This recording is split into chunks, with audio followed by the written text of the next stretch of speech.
We're speaking with Ike Williams and Mark Fischer, co-authors of Perle, Williams, and Fischer on Publishing Law, now in its fourth edition. Good morning. Good morning. Ike, good morning. It's great to speak with you. Good morning, PJ. Nice to speak with you. So a couple of quick questions about the book, just to try to get a couple of your thoughts down. How did you both approach the fourth edition, given that publishing has changed so dramatically in the last few years?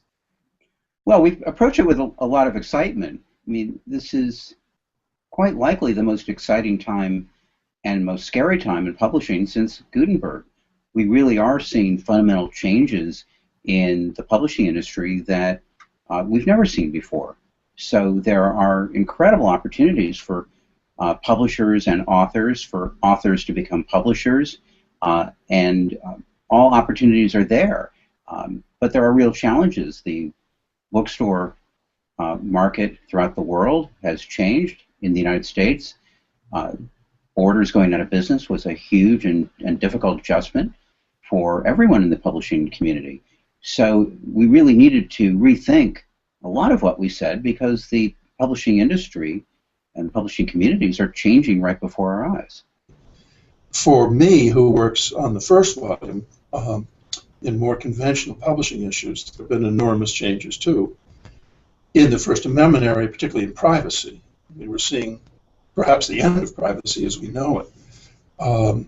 It's not just NASA taking everybody's data, it's all of the things like WikiLeaks and people who now use their ability to gather your data, whether it's unpublished books, which they can reach before they're published in any form, and release them. I mean, the security is just not there for publishers in that sense. So remember, we used to embargo books in a warehouse. That wouldn't work anymore. I mean, they're typeset digitally, and anybody can figure a way to hack into it. So there's an enormous sea change in the rise of publicity, too. I mean, how we tie merchandising now to books is a particularly growing area. So major changes in that First Amendment and publicity area. Antitrust is interesting again because we're seeing these huge media moguls decide that they're going to acquire the Washington Post, the Boston Globe, huge media sites. And even if they acquire them individually, they're still adding to the enormous media strength that they have, whether it's Amazon or whoever, in the case John Henry owns enormous amounts of websites. So the courts are going to have to face what happens when an individual buys a media site, but he's also the leading shareholder in a huge media conglomerate. So that's been an interesting change area. And the publishing contracts have been revolutionized. Remember, electronic rights used to be a subsidiary right. Now, of course, they're the main right, and a lot of the contracts didn't address that. The royalties don't make sense anymore because the splits are based on publishers' costs, which don't exist.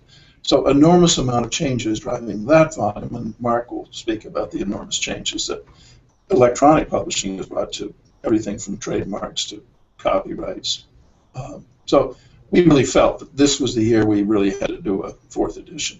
So we hope that our readers like it, and we'll hear from them about it. It's been a lot of years since the third edition has come out, and a lot of things have happened. What do you both see as the most significant legal change or significant legal development since the third edition?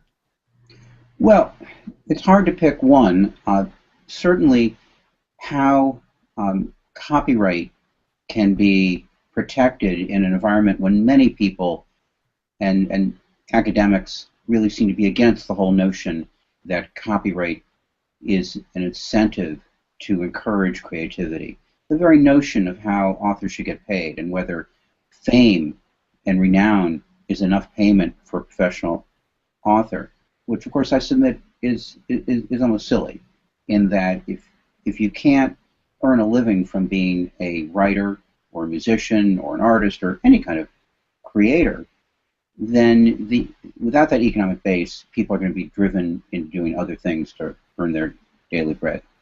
So how do we protect copyright in this new era when it's under attack and that the tools for copying and distribution have never been stronger? And And what is it to be a writer now with user-generated content? I mean, we're all writers now. And the line between professional writer and amateur writer has become very unclear. And just how do we pay authors? And how do we ensure that there's a copyright system that's strong enough to incentivize our authors? And a corollary to that big development, the one big thing about copyright being challenged, is the notion of fair use. To be more granular about what the big development is, certainly the rise of the fair use defense, meaning the ability of a secondary author or publisher to use someone else's copyrighted work without permission, without paying a fee, has grown and grown and grown. That's another way in which the copyright system has changed. Now, some people say that's a great thing because it encourages communication and discourse, and that we're really encouraging the free flow of ideas. Well, we are, but free, in a sense, ironically, has a price, which is that we are eroding the ability of professional writers and publishers to support an economic system. So we're seeing it change right before our eyes, as I said before, and which makes it enormously exciting. It's never been more exciting. But there are a lot of people who are being pushed out of the business because it really isn't a business to some people. But fortunately, a number of publishers seem to be really strong, and bookstores are changing to the extent that they still exist. I mean, to some extent, your local bookstore seems like an Amazon showroom where people look at books, they read them, and then they buy off of Amazon.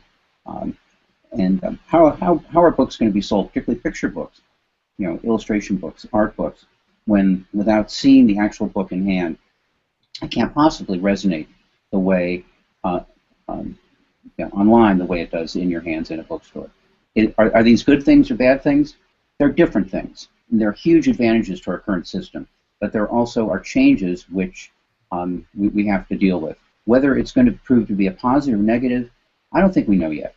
But the law is changing, and it did take us a while to get to this new edition, in part because the trade customs were still emerging. I do think, though, we're in a period of relative stability in understanding what contracts look like for publishers and authors.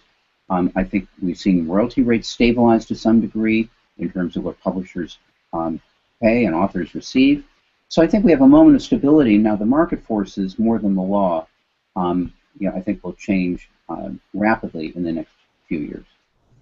All driven by the electronic transmission of data in every way, because it's revolutionized litigation. I mean, the idea that you can grant separate territorial rights for electronic rights, it doesn't make any sense. I mean, because obviously everybody can reach whichever electronic publisher has cheaper downloaded materials. And jurisdiction-wise, anybody who feels offended as to copyright infringement, privacy, libel, they can sue in any court in the world now. And many of these jurisdictions are not particularly friendly to publishers. So that has transformed a lot of the industry overnight. Well, thanks to both of you for your insights. I appreciate your taking the time. Again, it's Perle, Williams, and Fischer on Publishing Law, 4th edition. Please visit us at waltersclorelb.com for more information or contact your account sales representative.